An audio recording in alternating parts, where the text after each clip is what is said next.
ya go ku we Facebook ya gbera 20 veni ya go we ku ere ya go no pa ku ere game magbon ya play we Facebook wari ma fi o wa ya agwa bedi e Facebook Facebook na to la sanji wa we finish no wa we pa e no wa we mi ba no wa we si ae wa we nu mi we Facebook to ya logo go kan we go wa e dress nu mi we Facebook. Hello everyone, welcome back to my YouTube channel. If you have not subscribed, my darling people, please do subscribe and smash the notification bell. Thank you and God bless you. My darling people, my correct people, this video today now about one Mommy Yori dey talk say one man wan leave your wife because of Facebook wetin fake life wey dey see for Facebook. One thing wey una no understand be say all those Facebook things wey una dey see, many of them are faking it too. Not go leave your marriage because of Facebook life, eh? Not go leave your marriage, eh? Because of Facebook life, you go leave a woman where God give you. More than this, my people, I will they analyze them for now. Do what they do, what it be, and I do what they feel. Where me can when I do a regular. On your package, you know what you are. I want to do what the one you do. Where package, you know, and not put your toy. I'm a hina. Wow. Yes, now. Do my name.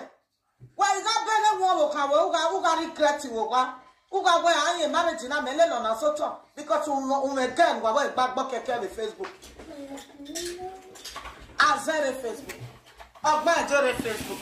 A am robber Facebook. Or both Facebook. A fake pastor Facebook. A real fake hero. Yeah. But mother who got no more value who got a fake you are taking. Mabego wa no mari respect no wo kwa e fake wa deko abada mwakwa na do mo so tai ra energy a new relationship or a sugar e na do kwa so tai wa we gbe 10 years wa wu chichichi we no get telling no makle no we da mu na we woni ogire on body we mega da elu moti o mega da e kian say level 2 eh o ma kenu riye a relationship in about better years in order na una word. Easy. Agree. I agree. You know, as you say. Oh, no better. We were mama with a love where you were. Yes, ma'am. No better. Who may be there. Or better who go one. Or better who may be no daughter. I love you. Again, we're not doing what I don't know. Oh, when you go when we are lile. Tamata. Our sister, when I know that fair good one with Facebook, we are more. And then I am more. No, no, I just boss us up. On them near my understanding when you rated them. Yes. Yes. What about me? Just talk so not truth. Some women they look for man where don't they okay, and where they be already made. When I don't want no I person know those men.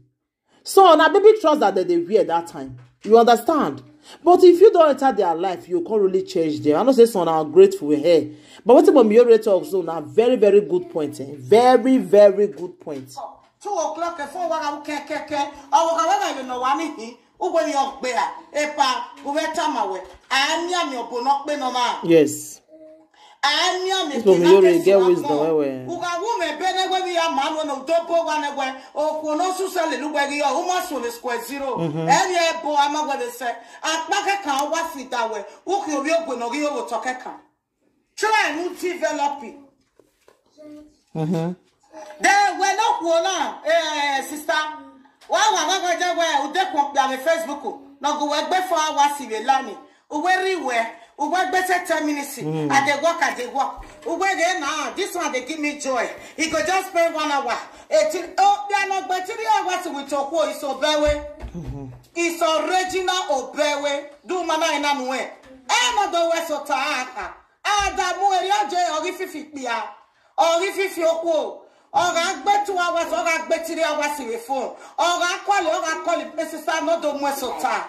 We now we do piano we go me Facebook, have a package, have a Carolite, have a picture na me color DG. When I swan book that from where we go, when I swan so got that from where we want on we just go here, we wedding mose, we wedding ya, we want to do that man because we milk piano but 3 hours with your phone.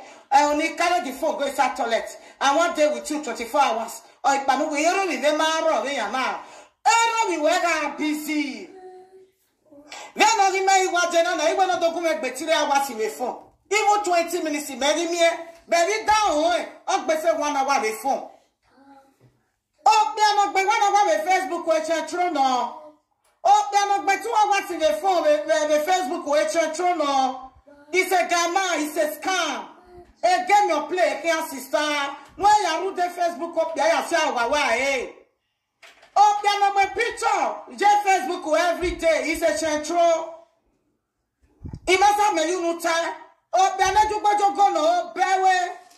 Oh, there no lo mi so ko no. Oh, there no lo mi so ko no. Sister, I attend your boy ya na ya don't there no kele wuna no. There no pa ga ni wuna bo wie. Oga ni wuna mo egberi ya o eso mo eruru e. Eru ni gbo ga amuru e bu me ya muru to gbe ori ya ono ha do my picture on Facebook every day. Opa wo do la wa wo ki aso. O brand when you Facebook on my picture of a Monday, on my picture of a Tuesday, on my picture of a Wednesday. Where I won who were betting. Who were me like was a pute.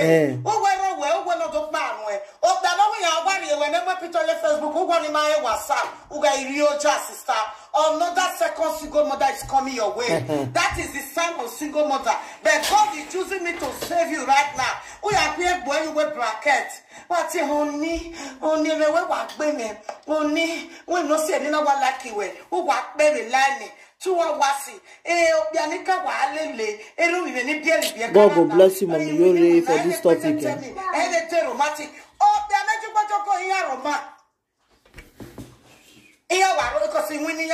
They are specialized on that.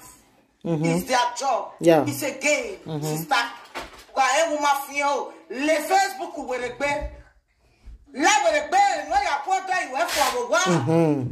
If they are not also on Facebook, they don't care. Who got me? Who got you trust me? La life when you lao. Who got careful when I want you lao. Who got accept you have a friend request? They accept you. They don't care because they know. Say we all are playing games. Yeah. Then when I get mistake time, I went when that time in where although you say fake love, you are scattered anyway.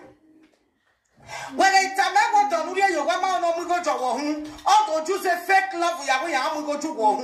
You know what down where we not we have our marriage. Oh, we're going to look the yam, we're going to yam so tight. It's a lie. Oh, no, it's a lie. Oh, when I back the Wakajo will be a Rakotario Tarabo limited. Oh, no, Paramawari. Oh, we have yes or my. It's a lie. A limit most to our sister. Open your eye where. Irresponsible man egbe 1 hour the phone.